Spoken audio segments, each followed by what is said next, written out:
اعوذ باللہ من الشیطان الرجیم بسم اللہ الرحمن الرحیم۔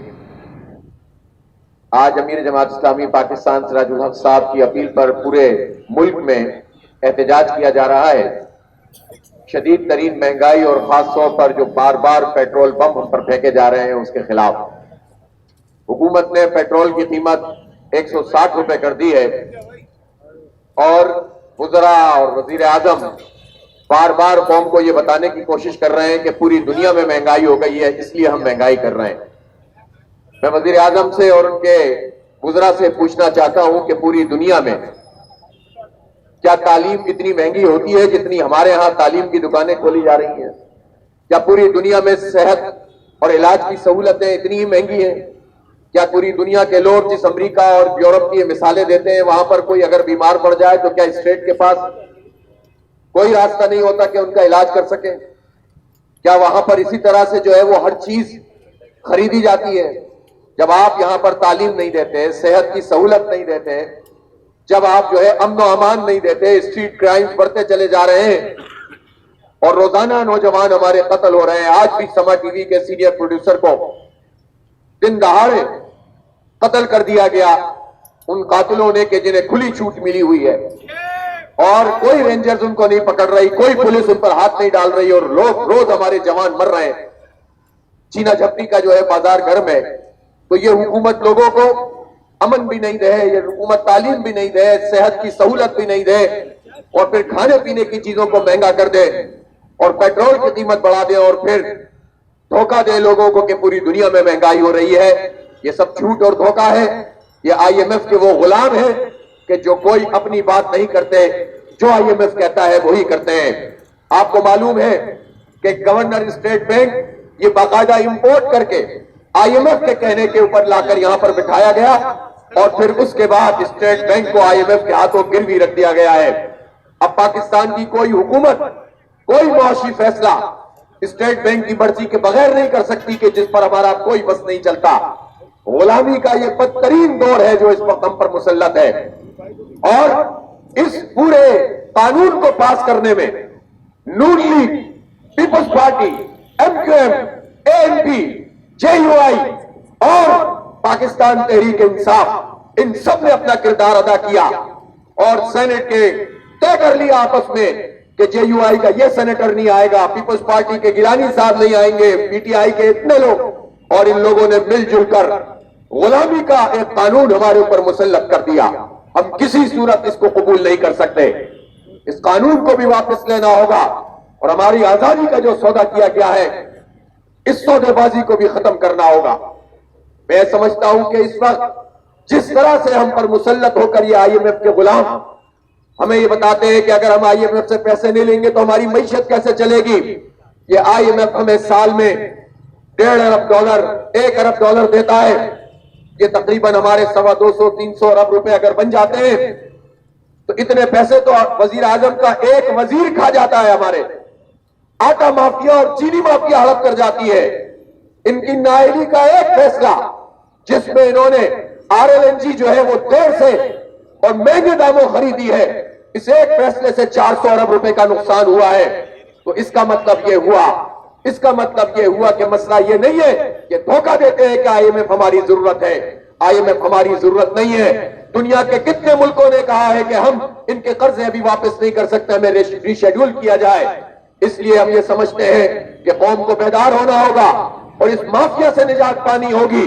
پچھلے دنوں رپورٹس شائع ہوئی ہیں 22,000 افسران، ٹاپ لیول کے افسران وہ موجود ہیں جن کی ڈوئل نیشنلٹی ہے، دوہری شہریت ہے، یہ ٹاپ بیوروکریٹ ہیں، یہ سیاستدان اور پارلیمنٹیرین ہیں، یہ بہت سارے حساس اداروں کے لوگ ہیں۔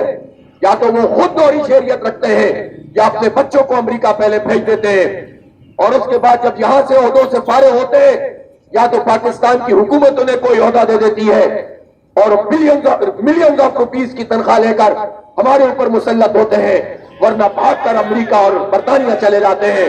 یہ پورا مافیا ہمارے اوپر مسلط ہو کر ہم پر جو ہے وہ پیٹرول بم گراتا ہے، گیس کی قیمت مہنگی کرتا ہے، کھانے پینے کی چیزیں مہنگی کرتا ہے۔ اس پوری مافیا سے جب تک ہم جان نہیں چھڑائیں گے، ایک ایک فرد کو ایکسپوز نہیں کریں گے، ہمارے حالات نہیں بدلیں گے.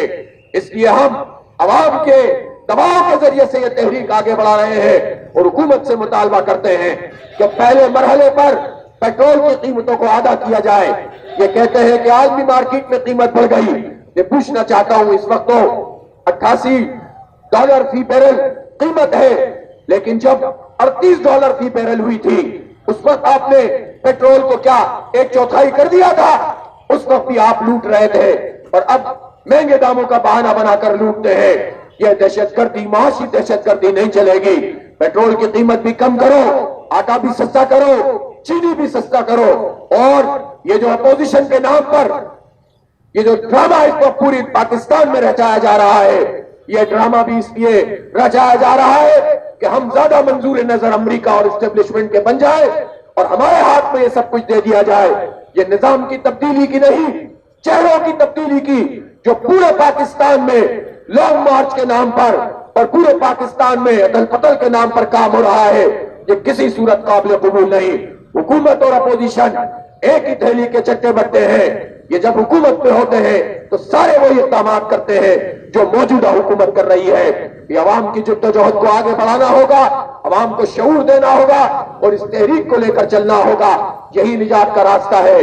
میں ایک مرتبہ پھر اس شہر میں جو اسٹریٹ کرائمز کی صورتحال ہے، لوگ ہمارے مر رہے ہیں، ہمارے جوانوں کو شہید کیا جا رہا ہے، اس پر پوچھنا چاہتا ہوں ڈی جی رینجر صاحب سے کہ آپ کی اتنی بڑی ڈپلائمنٹ موجود ہے، ہم کوئی ایک مظاہرہ کریں، 4 لوگ تصویر بنانے کے لیے آتے ہیں. ٹھیک ہے، آپ اپنا یہ کام کریں، آپ اپنا یہ کام کریں، لیکن آپ کی بنیادی ذمہ داری لا اینڈ آرڈر کو مینٹین کرنا ہے. میں پاکستان کے آئی جی پولیس سے پوچھتا ہوں ان کی پولیس کیا کام کر رہی ہے، اور اس سب کی رسپانسبلٹی سندھ حکومت کے اوپر عائد ہوتی ہے. آج بھی ہمارے رپورٹر کو شہید کر دیا گیا ہے، روز ہمارے بچے مر رہے ہیں، ہماری ماں بہنیں محفوظ نہیں ہیں. ان کو تم تعلیم نہیں دو، ان کو ٹرانسپورٹ نہیں دو، ان کو دھکے کھانے پر مجبور کرو، اور پھر جو کچھ ان کے پاس ہے وہ بھی چھینا جا رہا ہو، اور کوئی اگر سوال کرے تو یہ دہشت گرد لوگوں کو قتل کر دیتے ہیں. اس لیے سب سے سوال کیا جائے گا، جو کوئی بھی یہاں پر حکمران ہے اور لا انفورسنگ ایجنسی سے تعلق رکھتا ہے، امن ہمیں چاہیے، ہمارے جوانوں کو اس طرح سے نہ مارا جائے. کیسے ممکن ہے کہ منشیات کا اڈا چل رہا ہو اور پولیس کے تھانے کو نہ پتا ہو؟ کیسے ممکن ہے کہ قاتل لوگوں کو چھینا جھپٹی کرتے ہوئے گولیاں مار رہے ہو اور پولیس کے علم میں نہیں ہے، رینجرز کے علم میں نہیں ہے؟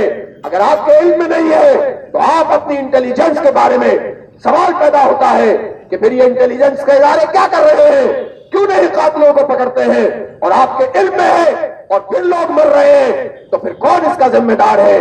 اس لیے مراد علی شاہ سے کہتا ہوں، پاکستان فتح کرنے نکل رہے ہیں، 27 فروری کو یہاں سے مارچ کر رہے ہیں. پہلے اپنے گھر کی خبر تو لے. لوگ آپ کے اس کیپٹل میں لوگ مر رہے ہیں، ہزاروں کی تعداد میں گاڑیاں چوری ہو رہی ہیں. صرف 2021 میں یہاں پر تقریباً 50,000 سے زائد موٹر سائیکلیں چوری گئی ہوئی ہیں اور چھینی گئی ہیں. 10% بھی ریکوری نہیں ہوئی ہے.